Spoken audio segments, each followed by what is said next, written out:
আপনাদেরও পরিবার আছে, সেটা আমরা বিশ্বাস করি।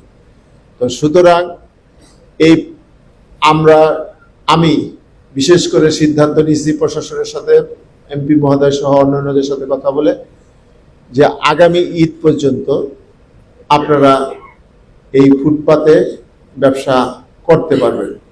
তবে কিছু আছে, মানে আপনাদের প্রতি কিছু নির্দেশনা আছে, ওই নির্দেশনা মানলে করতে পারবে না, যদি না মানেন তাহলে সবাইকেই উঠিয়ে দেওয়া হবে। সেটা হলো নির্দেশনাগুলি কি, যেমন ফুটপাতের নিচে আপনারা আপনাদের দোকান বসাতে পারবেন না, রাস্তার মধ্যে কোনো দোকান বসতে পারবে না, এটা ঈদ পর্যন্ত দোকান বসতে পারবে না।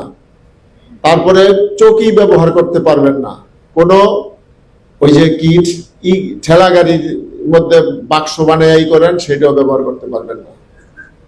আপনারা আপাতত এই ঈদ পর্যন্ত আপনারা ওই ফুটপাতের মধ্যে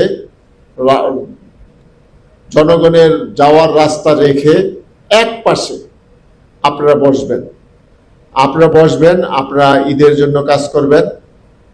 এরপরে আমি আপনাদের এই সিটির প্রশাসক হিসাবে আপনাদেরকে কথা দিচ্ছি, এই ঈদের পরে পরবর্তী 20 দিন আপনারা কোনো এখানে বসতে পারবেন না। কারণটা হলো আপনাদের সাথে আমাদের সাথে, সেটা হলো জানেন যে এই যে ইটা হচ্ছে, এই যে রাস্তাগুলি খনন হচ্ছে, ভাঙচুর হচ্ছে, এটা ফুটপাতটার মধ্যে টাইলস বসানো হবে, এগুলি উঠাই দিয়া টাইলস বসানো হবে।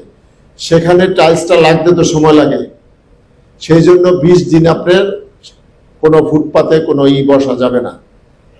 এরপরে যেই সিদ্ধান্তটা আমি মনে মনে করছি, সেটা হলো যে আমরা আপনাদেরকে আজকে দায়িত্ব দিচ্ছি, যারা আপনাদের নেতৃবৃন্দ আছেন, এখানে একটা কথা এসেছে যে ইতিপূর্বে আপনাদের একটা হকারদের লিস্ট আছে, সেই লিস্টটা আগামীকাল এসে আপনাদের 2 জন এসে সেই লিস্টটা আমার অফিসে জমা দিয়ে যাবেন। যে সিটি কর্পোরেশন বিএনপির কোনো নেতাকর্মী এই হকারদের কাছে কোনো টাকা চাইলে, আমি জানি অনেকে টাকা দেন, কিন্তু আজকে এখানে রোজা থেকে এসে আপনারা বলেন যে আপনারা চাঁদা দেন না, সুতরাং কেউ চাঁদা দিবেন না। আপনারা যা রোজগার করবেন সেটা আপনাদের পরিবারের জন্য ব্যয় হবে, অন্য কেউকে একটা টাকা দিবেন না। দোকান বসানো